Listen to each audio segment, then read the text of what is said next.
Hello दोस्तों, good morning all of you. आज हम लोग देखेंगे मुग़ल वंश, यानी कि मुग़ल वंश का जो ये घटना चक्र बुक है और हिस्ट्री का है, जिसमें हम लोग आज मुग़ल वंश में बाबर को कंप्लीट करेंगे और इसके साथ साथ यानी कि हम लोग ऑब्जेक्टिव क्वेश्चन भी इसमें देखेंगे जो घटना चक्र में दिया हुआ है।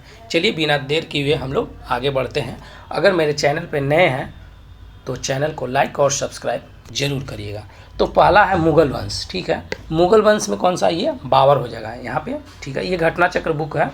चलिए, मुग़ल वंश शासक वास्तव में तुर्क की चगताई नामक शाखा के थे।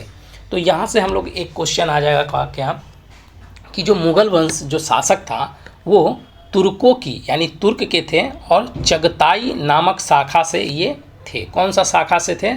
चगताई नामक शाखा से थे। इस शाखा का नाम प्रसिद्ध मंगोल नेता चंगेज खां के द्वितीय पुत्र के नाम पर पड़ा था। यानी यहाँ पे बोल रहा है कि ये जो शाखा चगताई नामक शाखा जो है ये कैसे पड़ा था नाम? जो प्रसिद्ध नेता कौन थे? मंगोल नेता चंगेज खां। कौन थे? मंगोल का नेता थे चंगेज खां के, यानी चंगेज खां के दूसरा पुत्र का नाम पर पड़ा था। जिसके अधिकार में मध्य एशिया, यानी कि जिसके अधिकार में मध्य एशिया तथा तुर्क की यानी तुर्क का देश तुर्किस्तान थे।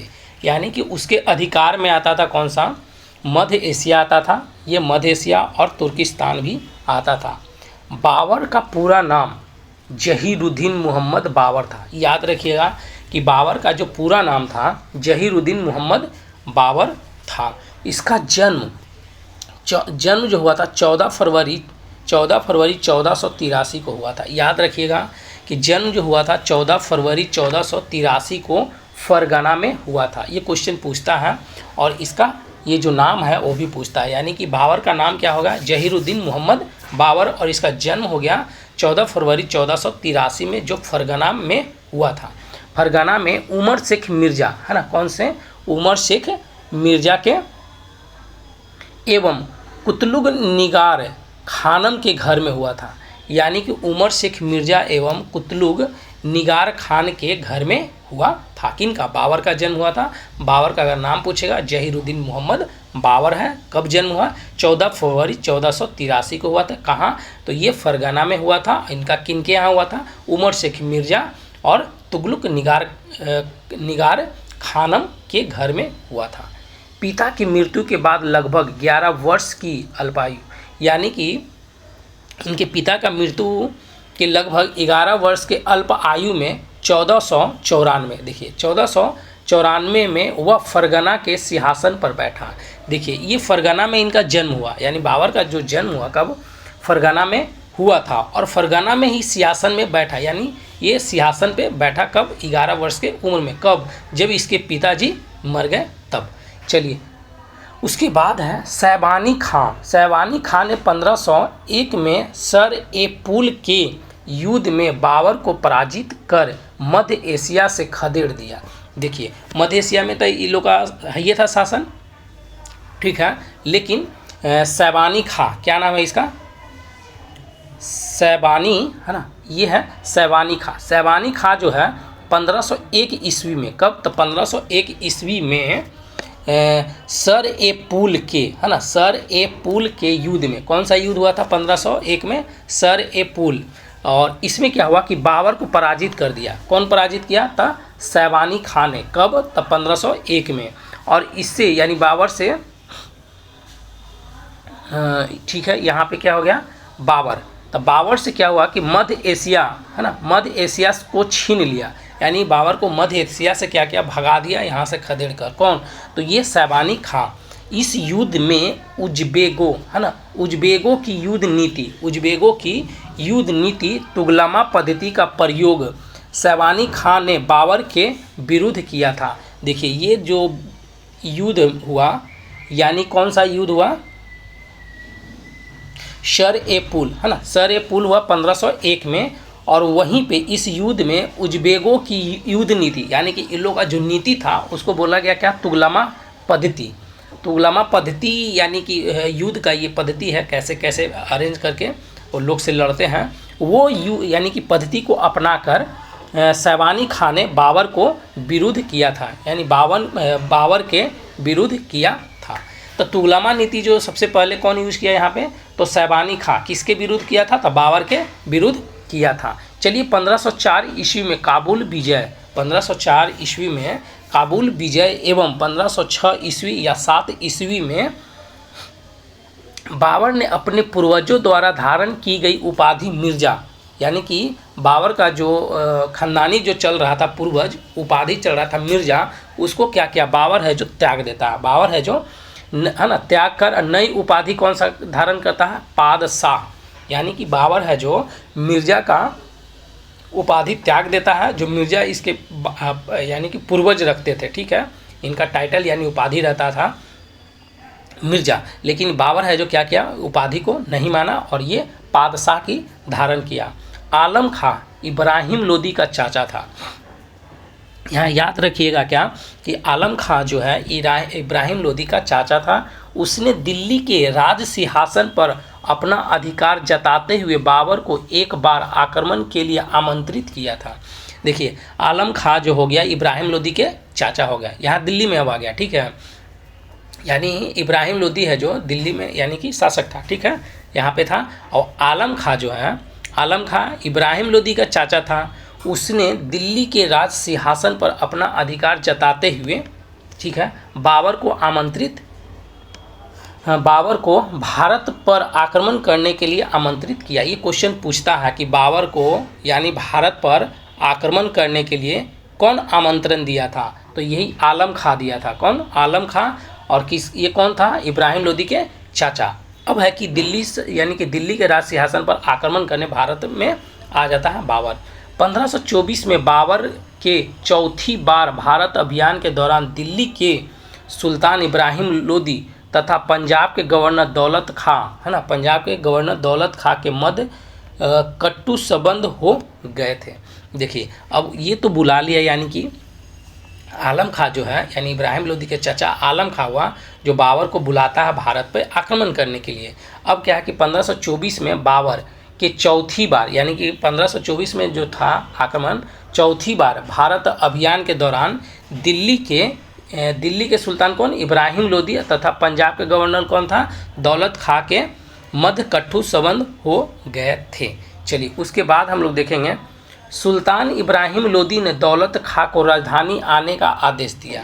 देखिए सुल्तान इब्राहिम लोदी, है ना, इब्राहिम लोदी ने दौलत खां को क्या किया, दौलत खां कौन हो गया, पंजाब के गवर्नर था, यानी सुल्तान इब्राहिम लोदी ने दौलत खां को राजधानी आने का आदेश दिया था, जिसका दौलत खां ने उल्लंघन किया था, यानी कि बुलाया लेकिन वो उल्लंघन किया। दौलत खां ने अपने पुत्र दिलावर खां को बाबर के पास इस संदेश के साथ भेजा कि वह सुल्तान इब्राहिम लोदी को दिल्ली के सिंहासन से अपदस्थ कर उसके स्थान पर उसके चाचा आलम खां को पदस्थ करने में सहायता करे।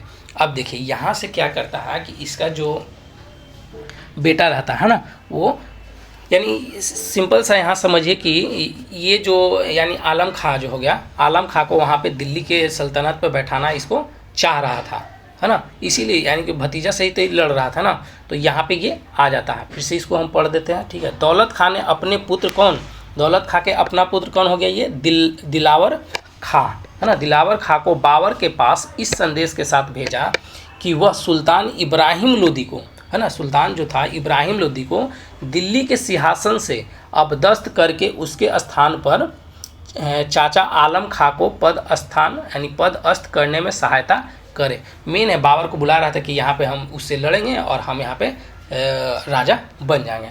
बाबर के लिए यह स्वर्णिम अवसर था। अब बाबर यहाँ पे इसको तो अच्छा मौका मिल गया, है ना, बाबर के लिए यह स्वर्णिम अवसर था, क्योंकि उस मेवाड़ के राजा राणा सागा का भी निमंत्रण प्राप्त हो चुका था। अब देखिए इधर से एक तरफ से तो उधर दौलत खां बुला दिया, ठीक है, यानी आलम खां बुला दिया इसको, आलम खां था ना, आलम खां इधर से बुला दिया। और उसके बाद यहाँ से जो थे यानी क्योंकि उसके मेवाड़ के राजा कौन थे, राणा सागा का भी निमंत्रण जा पहुँचा था किसके पास, बाबर के पास में। अतः बाबर को यह विश्वास हो गया कि भारत विजय का अवसर आ गया, यानी कि भारत पर अब विजय हम लोग कर सकते हैं। चलिए, पानीपत के प्रथम युद्ध 21 अप्रैल 1526 को हुआ, यानी पानीपत के प्रथम युद्ध जो हुआ 21 अप्रैल 1526 को हुआ। किसके किसके बीच में? तो ये बाबर था और इब्राहिम लोदी था। इसी के लिए तो बुलाया था, इब्राहिम लोदी से लड़ने के लिए के बीच हुआ था।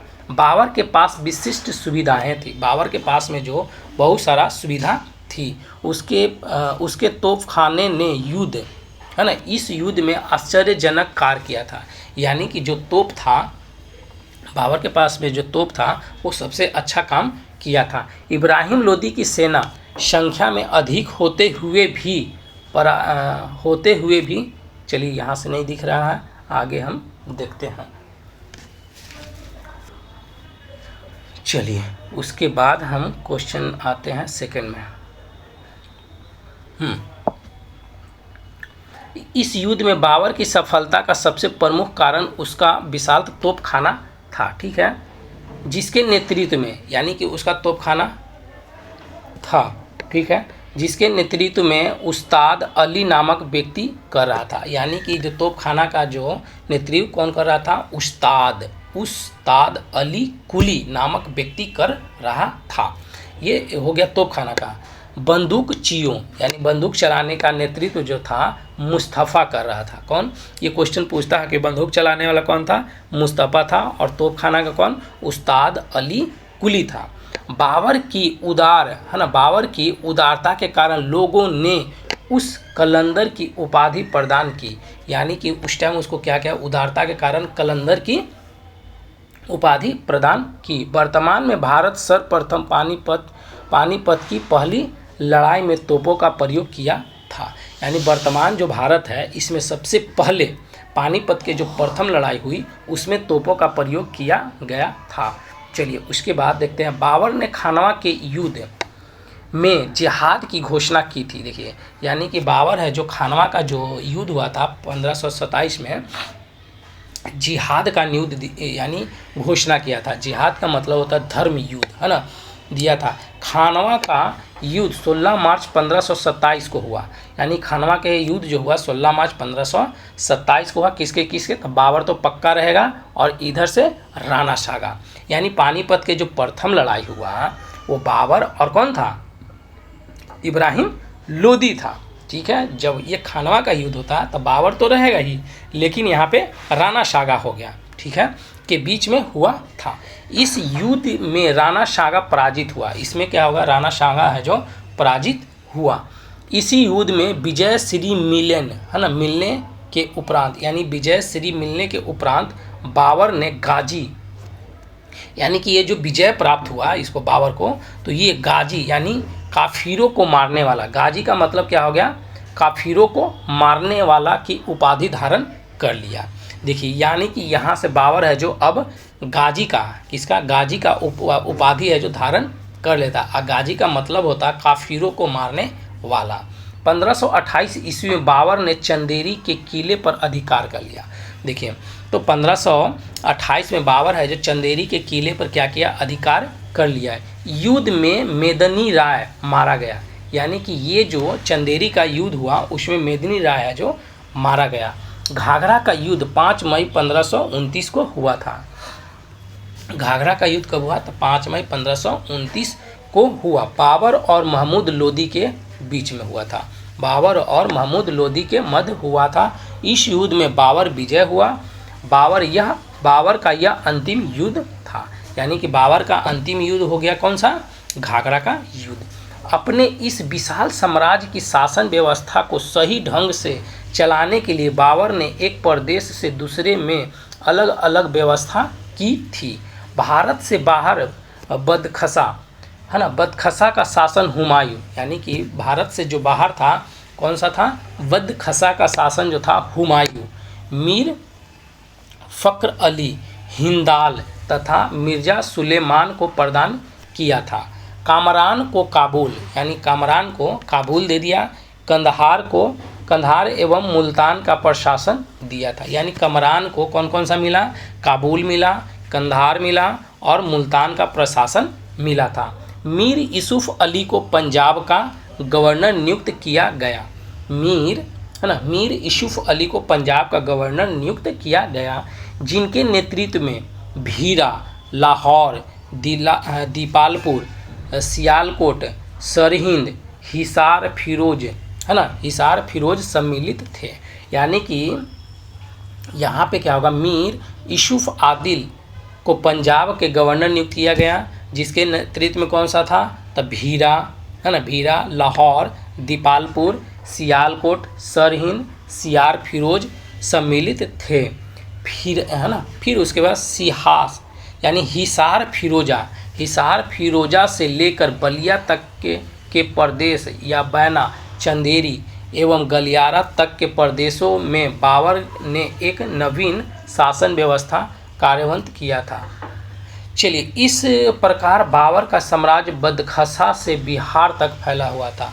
तो ब से बदखसा और ब से बिहार तक फैला हुआ था किसका शासन, बाबर का। अब ब से बाबर भी हो जाता, ठीक है। किंतु आधुनिक राजस्थान का क्षेत्र उसके साम्राज्य में सम्मिलित नहीं था। यह क्षेत्र उस समय विभिन्न राजपूत शासकों के शासनागत था। यानी कि जो राजस्थान है उस टाइम विभिन्न राजपूतों के हाथ में था। चलिए, मुगल साम्राज्य की आधारशिला रखने वाले जहीरुद्दीन मोहम्मद बाबर ने अपने जीवन संबंधी घटनाओं को एक ग्रंथ में स्वयं लिखा है। इसे तुजुक ए बाबरी या बाबरनामा कहते हैं। यानी कि बाबर का जो भी घटना पढ़ना है पूरा डिटेल में, वो तुजुक ए बाबरी पढ़िए, यानी बाबरनामा पढ़िए, वो मिल जाएगा। बाबर ने अपने आत्मकथा में जिन दो हिंदुओं राज्यों का उल्लेख किया है, उसमें एक विजयनगर तथा दूसरा मेवाड़ है। यानी कि हिंदू राज्यों का उल्लेख किया है बाबरनामा में, किसका, तो विजयनगर और दूसरा मेवाड़ का। तुर्की भाषा में बाबर द्वारा लिखित यह ग्रंथ संसार के श्रेष्ठतम आत्मकथाओं में स्थान रखता है। यानी कि ये जो बाबरनामा बुक है वो तुर्क भाषा में है। किस भाषा में, ये क्वेश्चन पूछता है कि किस भाषा में है, तो तुर्क भाषा में है, ठीक है। तुर्क भाषा में है, जो यानी सर्वश्रेष्ठता के आत्मकथाओं में ये रखता है। अकबर ने अब्दुल रहीम खान खाना द्वारा बाबरनामा को फारसी भाषा में रूपांतरण किया था।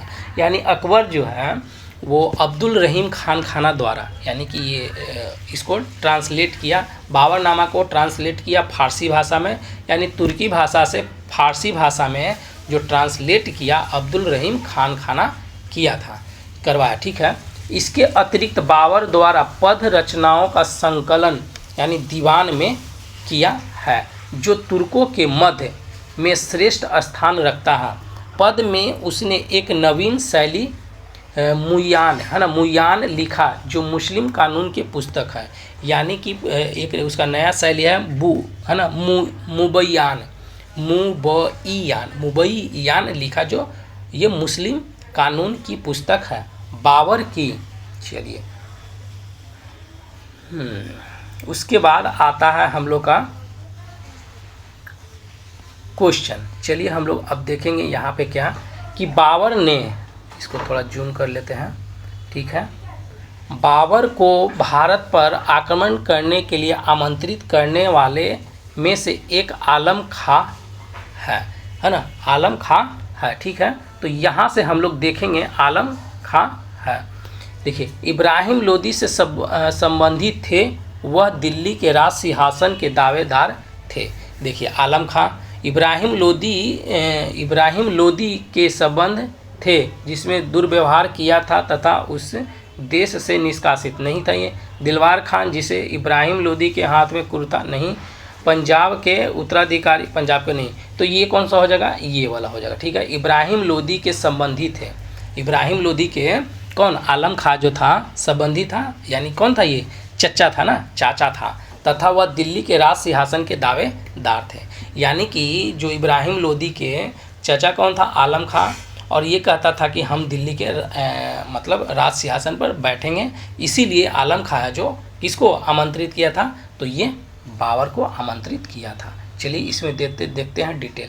आलम खां इब्राहिम लोदी का चाचा था। उसने दिल्ली के राज सिंहासन पर अधिकार जताते हुए बाबर को भारत पर आक्रमण करने के लिए आमंत्रित किया।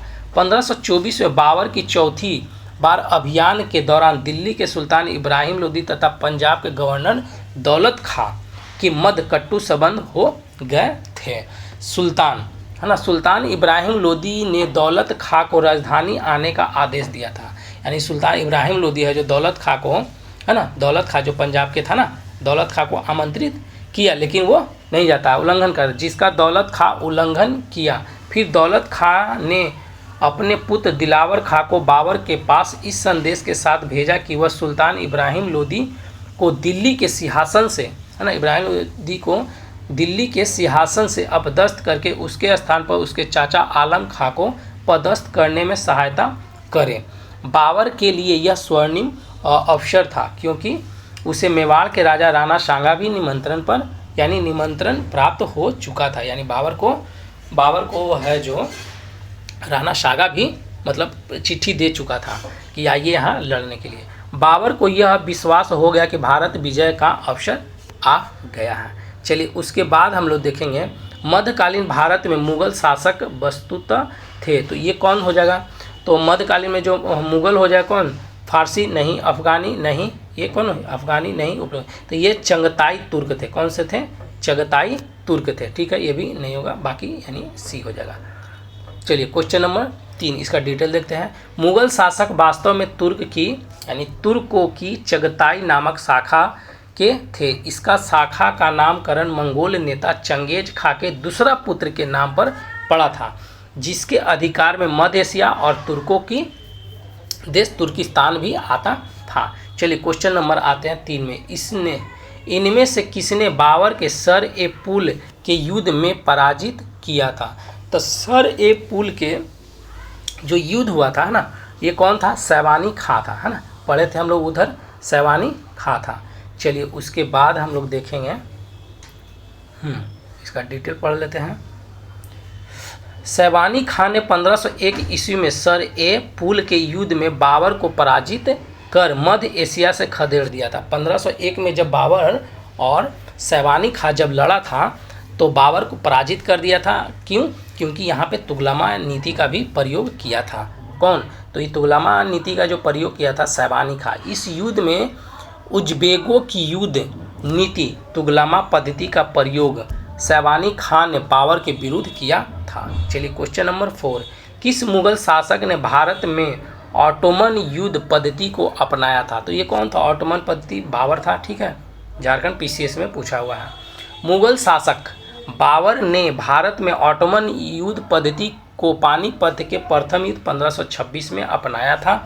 इस युद्ध में बाबर की सफलता का मुख्य कारण उसकी विशालतम तोपखाना, है ना, तोपखाना, जिसका नेतृत्व कौन सा, अली कुली खां तोप का। अब बंदूक चलाने वाला कौन था, नेतृत्व मुस्तफ़ा। बंदूक चलाने वाला कौन था, मुस्तफ़ा, और अली कुली क्या चलाता था, तोप चलाता था।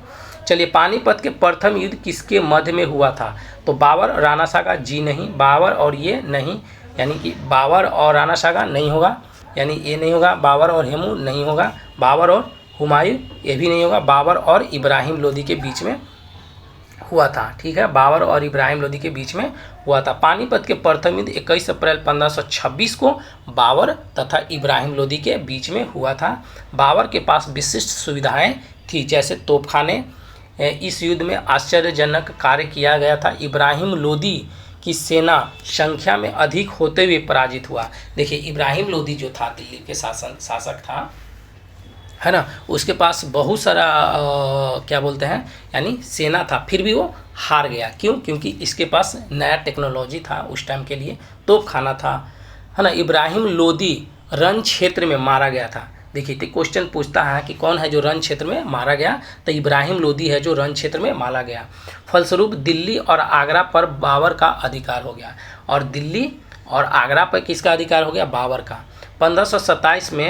27 अप्रैल 1526 को बाबर ने अपने आप को बादशाह की घोषित किया था, यानी बादशाह घोषित कर भारत में मुगल साम्राज्य की नींव डाली थी। तो कब, तो 27 अप्रैल 1526 को बाबर है जो एक पद्धति यानी क्या बादशाह की घोषणा करता है। चलिए उसके बाद आते हैं पानीपत के युद्ध में बाबर की जीत का मुख्य उद्देश्य यानी कारण क्या था। तो मुख्य क्या हो जाएगा यहाँ पे, घुड़सवारी सेना, जी नहीं। यहाँ उसकी सैन्य कुशलता, तुगलमा पद्धति और अफगानों, तो क्या हो जाएगा यहाँ पे, उनकी कुशलता, यानी उसकी सैन्य कुशलता थी।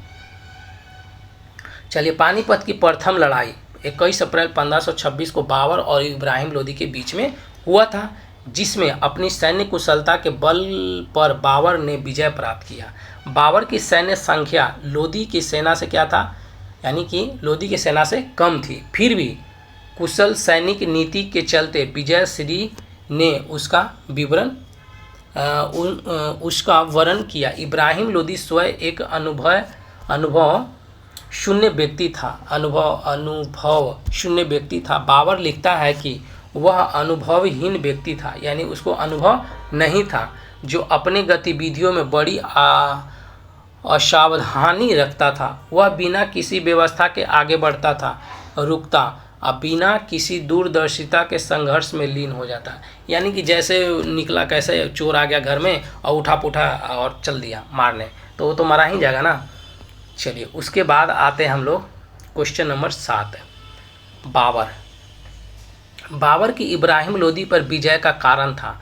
बाबर की जो है इब्राहिम लोदी पर विजय का कारण क्या था, तो बाबर की वीरता नहीं, बाबर की तोपखाना ये तो था ही, है ना। इब्राहिम लोदी की दुर्बलता नहीं, तो कुशल सेना नायक था, इसके पास सेना नायक जो था, है ना, कुशल था। चलिए, इब्राहिम लोदी यानी बाबर की इब्राहिम लोदी पर विजय का कारण कुशल सेना, है ना, वही सेनापति जो इसका अच्छा था। चलिए, निम्नलिखित में से किस युद्ध में एक पक्ष द्वारा प्रथम बार तोपों का प्रयोग किया गया था, तो पानीपत के प्रथम युद्ध में ही तोप का प्रयोग किया गया था। चलिए, यह दिया, पानीपत के प्रथम युद्ध में बाबर द्वारा तोपों का प्रयोग किया गया था। यह लड़ाई बाबर और इब्राहिम लोदी के बीच में हुआ था। 21 अप्रैल 1526 को हुआ था, संपन्न हुई थी। बाबर की तोपखानों का संचालन उस्ताद अली कुली एवं बंदूकचियों का नेतृत्व मुस्तफा ने किया था। परंतु बाबर ने 1519 ईस्वी में, है ना, परंतु बाबर ने 1519 ईस्वी में बाजौर यानी पाकिस्तान की लड़ाई में तोपों और बंदूकों के प्रथम उपयोग का उल्लेख किया है। यानी कि बाबर है जो इससे पहले भी प्रयोग किया था, कब, 1519 में। कहाँ, पाकिस्तान के जो बाजौर है वहाँ पे तोप और बंदूक का उपयोग किया था। भारत में तोप और बंदूक दाखिल करने का श्रेय आमतौर पर बाबर को दिया जाता है। चलिए, पानीपत की पहली लड़ाई में बाबर ने किसको हराया था, तो सिंपल सा इब्राहिम लोदी को हराया था। ठीक है। चलिए, उसके बाद किस वर्ष बाबर ने सुल्तान इब्राहिम लोदी को पानीपत की लड़ाई पराजित किया, तो पानीपत के प्रथम युद्ध कब हुआ था, ये 1526 को हुआ था। चलिए, निम्नलिखित में से कौन सा युग में सुमेलित, है ना, सुमेलित नहीं है, तो पानीपत के प्रथम ये 26 में हुआ था, खानवा का 27 में हुआ था, और घाघरा का 29 में हुआ था, और चंदेरी का ये 29 में नहीं हुआ था, है ना, 39 में हुआ, 39 में, 1539 में हुआ था। ठीक है।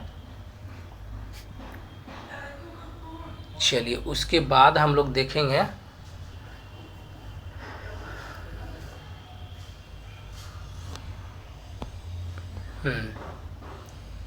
चलिए, यहाँ से देखेंगे हम लोग पानीपत का प्रथम युद्ध 1526 में बाबर और इब्राहिम लोदी के बीच में हुआ था। खानवा का युद्ध 27 में हुआ था। ठीक है, और हुआ था बाबर और राणा सागा के बीच में हुआ था। घाघरा का युद्ध जो हुआ था 1539 में बाबर और अफगान के बीच हुआ था, जबकि चंदेरी का युद्ध 1528 में हुआ था। चंदेरी का युद्ध जो है, चंदेरी युद्ध था ना, ये, हाँ, चंदेरी युद्ध जो है, चंदेरी युद्ध है, वो नहीं था। ठीक है, तो ये 1528 में हुआ था। चंदेरी का युद्ध जो है 1528 में हुआ था, बाबर और मेदिनी राय के बीच में हुआ था। तो ये क्वेश्चन याद रखिएगा, क्योंकि यहाँ से क्वेश्चन मिलाने के लिए देता है। ठीक, तो ये पानीपत के प्रथम युद्ध 1526 में हुआ, तो ये किसके बाबर और इब्राहिम लोदी के बीच में, ये तो पक्का याद हो गया होगा। खानवा का युद्ध 27 में हुआ, तो बाबर तो रहेगा और दूसरा में राणा सागा हो जाएगा। अब उसके बाद घाघरा का युद्ध हुआ, तो 1529 में हो जाएगा। बाबर और अफगान शासकों के बीच में हुआ था, किसके, तो बाबर, है ना, और अफगान शासक के बीच में हुआ था। चंदेरी का युद्ध 1528 में बाबर और मेदिनी राय के बीच में हुआ था। चलिए, उसके बाद बाबर के भारत में आने का फलस्वरूप क्रम क्या है? फलस्वरूप क्रम क्या हो जाएगा? तो उपमहाद्वीप में बारूद का उपयोग की शुरुआत हुई थी? जी ऐसा नहीं है। इस क्षेत्र की स्थापत्य कला में मेहराब तथा गुंबद बनाने की शुरुआत की थी? नहीं। इस क्षेत्र में तैमूरी यानी तिरु राजवंश स्थापित हुआ, यानी कि तैमूरी राजवंश की इसमें क्या हुआ था? स्थापना हुआ था। चलिए उसके बाद हम लोग डिटेल देखेंगे। बारूद का प्रयोग भारत में चीन से हुआ था, यानी जो बारूद का जो प्रयोग हुआ था भारत में वो चीन से हुआ, और 13वीं सदी के मध्य से किले की दीवार गिराने में प्रयोग किया था। देखिए जो बारूद का प्रयोग होता था यानी 13वीं शताब्दी में चीन वाला जो करते थे वो दीवार गिराने के लिए करते थे। हालांकि भारत में तोप और बंदूक का प्रयोग का श्रेय बाबर को दिया जाता है। जहीरुद्दीन मोहम्मद बाबर की धमनियों में एशिया के 2 वीर जातियों का रक्त प्रवाहित था, यानी कि जो ये इनकी माता जी जो थे अलग, पापा अलग, यानी माता की ओर से चंगेज खा यानी मंगोल का राजवंश था, और पिता की ओर से तैमूर का वंशज था। यानी ये माता इसकी कौन? चंगेज खा के थे, और पिता तैमूर वंश के थे, इसलिए इसको ये मतलब समझिए हाइब्रिड था। ठीक है। बाबर के सत्तारूढ़ी होते हुए, है ना, होते ही इस क्षेत्र में तैमूरी राजवंश स्थापित हुआ, यानी तैमूरी यहाँ पे बोर्ड है ना, तैमूरी राजवंश ही स्थापित हुआ था। चलिए तैमूरी संप्रभुता के दैवी अंश के साथ संप्रभु में अविभाज्य सत्ता अधिकार में विश्वास करता था। मेहराब और गुंबद बनाने की शुरुआत सल्तनत काल में हुआ था, यानी कि मेहराब है जो और गुंबद बनाने की शुरुआत जो हुआ था सल्तनत काल में हो चुकी थी। बाबर के भारत में इस्लामी वास्तुकाल को स्वयं किसी प्रकार का स्वाभित नहीं किया गया, परंतु बाबरनामा में उनकी स्थानीय वास्तुकला में संतुलन या सुडौलपन का अभाव का वर्णन किया गया। उसने आगरा में एक उद्यान का निर्माण करवाया था। आगरा में है जो उद्यान का निर्माण करवाया। उसने पानीपत में मस्जिद का निर्माण कराया। पानीपत में मस्जिद का निर्माण कराया जो कि ईंटों से निर्मित था। हुमायूं ने दीन पनाह नगर की नींव रखी थी। हुमायूं है जो दीन पनाह नींव रखी थी, जो रोड़ी की बनी हुई थी। किसका? रोड़ी की बनी हुई थी, और सामान्य भवनों को महलों के रूप में परिवर्तित किया गया। शेर शाह के काल में नगर के विशाल और मजबूत दरवाजे में सुंदर मेहराबों का निर्माण और संगमरमर रंगीन टाइलों के प्रयोग से यह प्रकट होता है। नए व्यक्तित्व के अधीन भवन निर्माण की नई परंपरा शुरू हुई। दिल्ली की पुराने किले के भीतर बनी मस्जिद किला एक कोहना का निर्माण शेर शाह ने 1541 में किया था। तो किला एक कोना का निर्माण शेर शाह करवाया था। कब? 1541 में करवाया था। इसके निर्माण में लोधी शैली यानी कि लोधी शैली की जमाली मस्जिद 1536 में दिल्ली में निर्मित हुआ था। यानी कि लोधी मस्जिद कहाँ? यानी लोधी शैली में, कौन सा शैली में? लोधी शैली में जमाली मस्जिद 1536 में दिल्ली में निर्मित हुई। भांति 5 मेहराबी यानी मेहराबी मुख्य द्वार और एक गुंबद रखी गई है। प्रत्येक मेहराबी द्वार एक बड़े कक्ष में खुलता है जिनके 5 खांचों में विभाजित किया गया। चलिए उसके बाद हम लोग देखेंगे क्वेश्चन नंबर 13। क्वेश्चन नंबर 13 देखिए, युद्धों में से किस एक बार, है ना, एक में बाबर ने जिहाद का घोषणा किया? तो जिहाद का नारा दिया था, किस में दिया था? खानवा के युद्ध में दिया था ना, जिहाद का नारा। बाबर ने खानवा के युद्ध में जिहाद की घोषणा की थी। खानवा का युद्ध 1527 में हुआ था और बाबर और राणा सागा के बीच में हुआ था। इस युद्ध में राणा सागा पराजित हुआ था। राणा सागा है जो पराजित होता है। इस युद्ध में विजय श्री मिलने के उपरांत बाबर है जो गाजी का उपाधि धारण करता है। कुछ विद्वानों के अनुसार बाबर ने चंदेरी के युद्ध में भी जिहाद का घोषणा किया था। चलिए क्वेश्चन नंबर 14 देख रहे हैं। राणा सागा ने निम्नलिखित युद्धों में किसमें बाबर के विरुद्ध लड़ाई की थी? तो खानवा के युद्ध में ये किया था, है ना, जो हार। चलिए मेवाड़ के जिस राजा को 1527 में खानवा के युद्ध में बाबर ने हराया था, तो ये कौन था? राणा सागा, है ना। खानवा के युद्ध में राणा सागा को हराया था।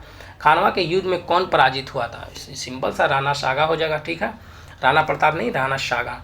भारत में मुगलों शासक बनने के जहीरुद्दीन मोहम्मद ने नाम रखा, क्या रखा था? बाबर, है ना, वो अपना नाम क्या रखा था? बाबर।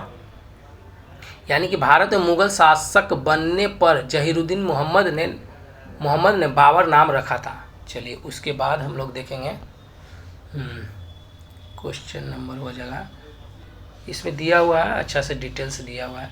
चलिए, बाबर का पूरा नाम जहीरुद्दीन मोहम्मद बाबर था। इसका जन्म 14 फरवरी 1483 में फरगाना के उमर शेख मिर्जा और कुतलुग निगार खानम के घर में हुआ था। पिता के मृत्यु के लगभग 11 वर्ष के अल्प आयु में जून 1494 वह फरगाना का सिंहासन, जहाँ जन्म हुआ था वहीं पे ये राजा बनता है, ठीक है। पानीपत के प्रथम युद्ध में विजय के पश्चात बाद 27 अप्रैल 1526 को बाबर ने अपने को बादशाह घोषित करके भारत पर मुगल साम्राज्य की नींव रखा। बाबर ने सर्वप्रथम पादशाह की पदवी धारण की थी, तो ये कहाँ में किया था? तो काबुल में किया था, ठीक है। कौन में किया था? काबुल में। बाबर ने अपने फरगना के शासनकाल में 1501 में समरकंद पर अधिकार किया, जो मात्र 8 महीने तक उसके कब्जे में रहा था। तो क्वेश्चन पूछता है कि बाबर ने फरगना के शासनकाल 1501 में समरकंद पर अधिकार कितना महीना तक रहा था? 8 महीना तक रहा था। समरकंद और फरगना का शासन उसके हाथों से निकल जाने के बाद उसने काबुल की ओर रुख किया था। 1504 में काबुल विजय पर एवं काबुल में ही 1506-7 में अपनी अनुगामियों का मनोबल बढ़ाते हुए बाबर ने अपने पूर्वजों द्वारा धारण की गई उपाधि मिर्जा को त्याग करता है और पादशाह की उपाधि धारण करता है। चलिए, बाबर के साम्राज्य में सम्मिलित थे, तो कौन कौन सम्मिलित थे? काबुल थे, तो जी हाँ। पंजाब, हाँ ये भी था। आधुनिक उत्तर प्रदेश, ये भी था। राजस्थान नहीं था। राजस्थान किसका था? यहाँ पे क्षत्रिय लोग रहते थे, ठीक है। बाबर के साम्राज्य में काबुल, पंजाब, आधुनिक उत्तर प्रदेश का क्षेत्र सम्मिलित था, किंतु आधुनिक राजस्थान का क्षेत्र उसके साम्राज्य में सम्मिलित नहीं था। यह क्षेत्र उस समय विभिन्न राजपूतों के क्षेत्र में आता था। चलिए उसके बाद वह मुगल साम्राज्य जिसके जीवन में धैर्य और संकल्प से सफलता की शिक्षा मिलती है, वो कौन होगा? जहीरुद्दीन मोहम्मद बाबर, ठीक है। चलिए उसके बाद हो जाएगा हम लोग का जहीरुद्दीन मोहम्मद बाबर के जीवन, धैर्य और संकल्पना सफलता शिक्षा मिलती है। बाल्यावस्था में पिता का साया छीन जाने के बावजूद बाबर ने कभी हिम्मत नहीं हारी। उसके साहस और धैर्य का ही प्रतिफल था कि उसने भारत में मुगल साम्राज्य की नींव डाली। उसने अपने पुत्र हुमायूं के सलाह दी थी कि संसार उसका है, जो परिश्रम करता है, किसी भी आपत्ति मुकाबला करने से मत चूकना। परिश्रमहीनता और आराम बादशाह के लिए हानिकारक है।